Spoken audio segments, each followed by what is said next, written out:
Good morning, everyone. It's Pierre with Overview Property Inspection. I have to share a story with you guys. I'm kind of beside myself, but here it goes.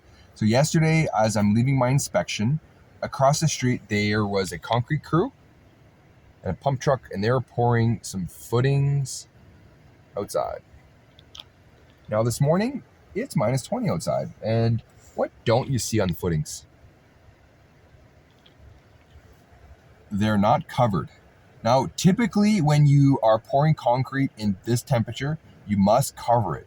This way, the concrete can cure properly. If you don't, it can actually affect the strength of the concrete, okay? Now, footings is what supports the weight load of the entire house and the structure. So if you're not starting off on the right footing, will your building last as long?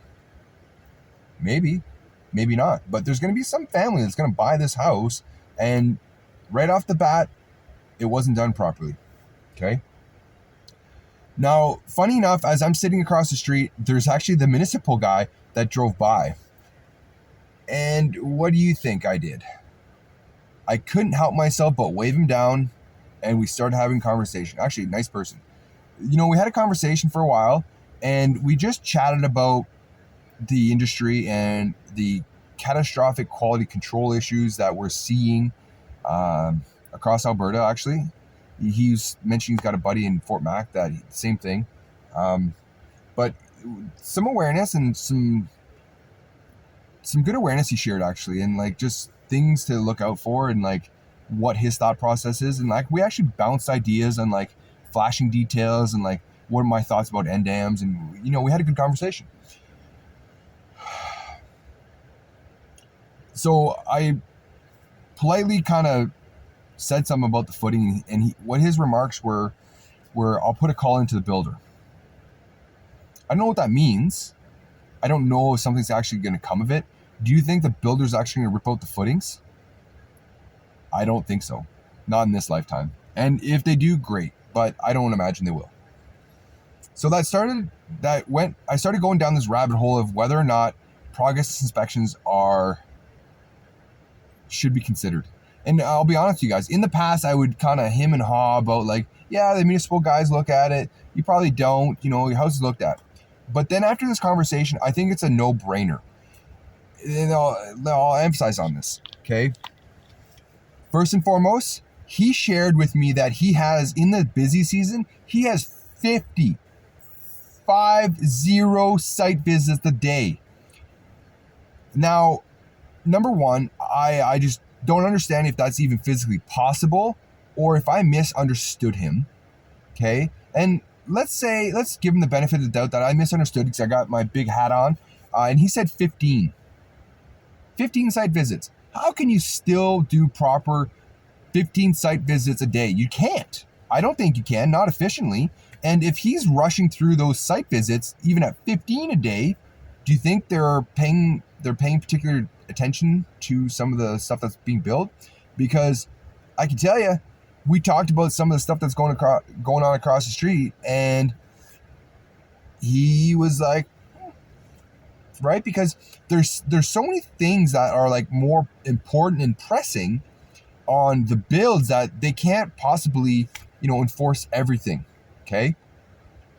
Now, I get that. I can honestly, I get that, okay? There's two guys in this area, and there's a lot of construction going on because there's a boom here. They're overworked, okay? Sure, there's a lot on their plate currently, but if you have this going on, not that I'm not throwing it under the bus, but what's more important than that? What is more important than that? I can't think of anything more important, okay? And so another kind of thing I learned, actually with this municipality, up until recent, they only required for one site inspection per trade. So what that means is they didn't always do rough-in inspections.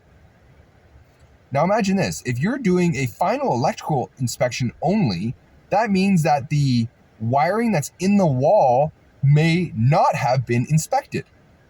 You heard that right. That's coming from the inspector's mouth. So if they only did one inspection, Who looked at the rest of the shit behind the wall? Your rough-ins for your plumbing, your rough-ins for your electrical, your HVAC, like your in and covered inspections. Now the city of Edmonton's really good. They're doing, prior to drywall and close up, they inspect that stuff now.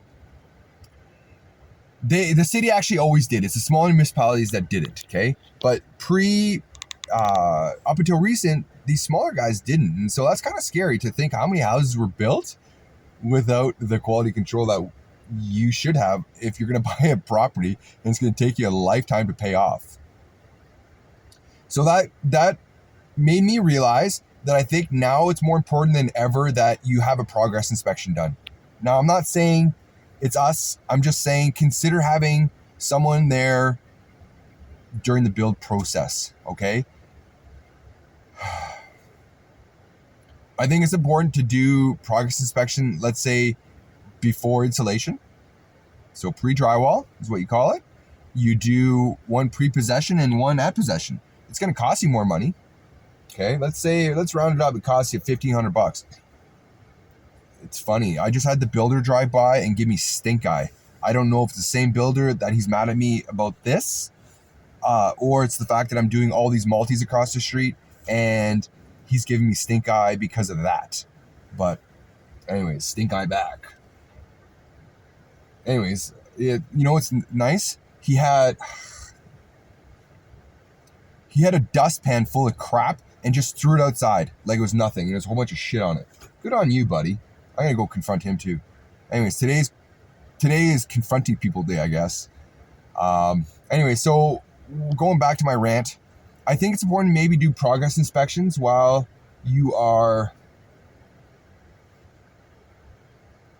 building, whether it's a primary home, whether it's a investment property. And if you do a progress inspection, maybe budget for $1,500 more to your budget. Is that a big deal to make sure that big things like this doesn't go through? Because, or at least like you're aware and you can make a decision. Like small things like this can affect the build. Anyhow, I'm gonna go talk to this builder because I'm just in one of those moods. Anyhow, if you need inspection, I'd love to chat with you. If you have any questions for construction, reach out over you. Talk to you guys soon.